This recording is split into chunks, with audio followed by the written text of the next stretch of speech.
What's going on, guys? Mario Menduni here. So last night I got this lovely email from Pinterest saying they'd like to let me know that they've suspended my ad account for being a spammer, even though I've launched probably 20 different ads in the last 3 months, all of which they approved. So this is how I got my account back within less than 24 hours. So the first thing you obviously want to do when you read this email is to click on this link. When you click this link, it literally doesn't let you fill in any fields or anything. It just says that they will review it. So basically saying that they're going to have another set of eyes on it. Okay. So that's kind of step one of the 3 things that I did to get my ad account back.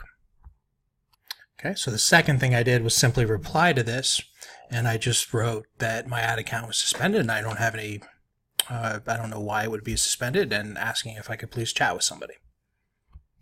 They did not directly respond to this email chain, but I also did not get a automated response saying that, a lot of times when you get an email like this, whether it's from Facebook or Pinterest or any other ad network, if you try to reply, you'll get an automated response saying that this is a no reply email.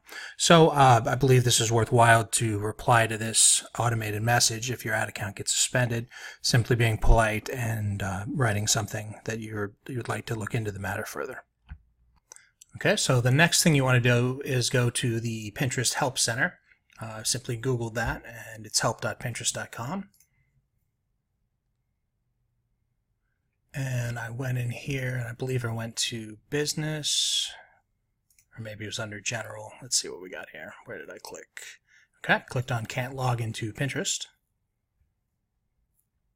And right here they have a Get in Touch with Us under We Suspended Your Account, so I clicked on that. And then I filled out this form. Now, granted, I'm logged into my personal Pinterest at this point, which is also set up as a business. So I'm able to get access to the general pages and the business pages. Okay, but there's no way when your account's suspended, it's not like with Facebook where you still have a Facebook fan page and you can still see your ad account. When you're in Pinterest jail, when your account's suspended, your entire Pinterest just doesn't even exist. You can't log into your ad account.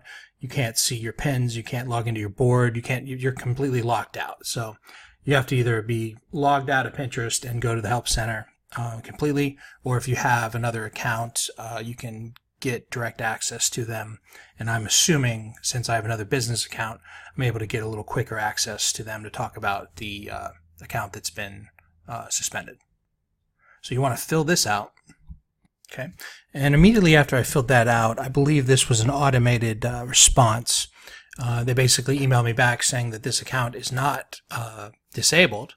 If you're inquiring about a different account which is disabled, please provide us with the following information. Okay, so I gave them the following information and very politely told them about my business model and my low refund rate and the shipping times, and that our customers are happy and all that sort of positive stuff, and that I don't believe we violated the spam policies, but if we did, I'm very sorry, and we've had a very good experience with Pinterest so far, and that I've invested thousands of dollars into advertising and put a lot of time into it, and I would like to continue advertising with Pinterest. Okay, so the next thing I did is I figured I wanted to talk to a different department other than their quality control department. I wanted to get somebody in the customer service department of the ad department. Those people usually get back to you quicker because you're giving them money every day, and they give you priority over people who just are organically pinning and or just the average everyday user. So I went to the Help Center, went to the business, okay, and then I clicked on, I believe I clicked on Can't Log into my Pinterest. And down here under Still Need Help, I hit Contact Us. And I went to Business and Advertising, and I went to Billing and Payments, okay? Because this is where you would dispute a bill. This is where I believe people are going to get right back to you, because we're talking about money exchange. So the customer service is probably going to be of a higher quality and quicker response time here.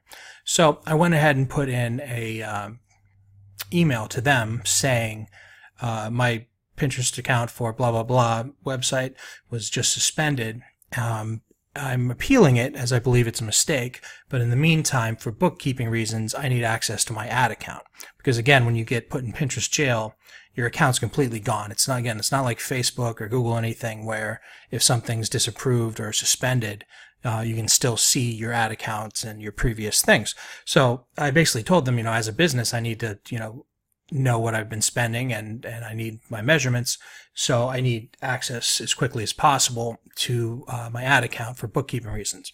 And I got a pretty immediate response from that. So I believe that since I went at them from 3 different departments, one, the link where they send you in their automated thing, which is basically just asking them to give it another look. Okay.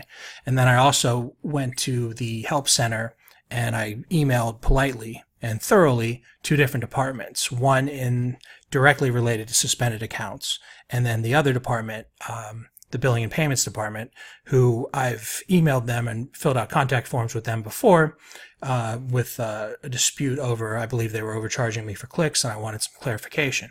And so I know that they respond quickly.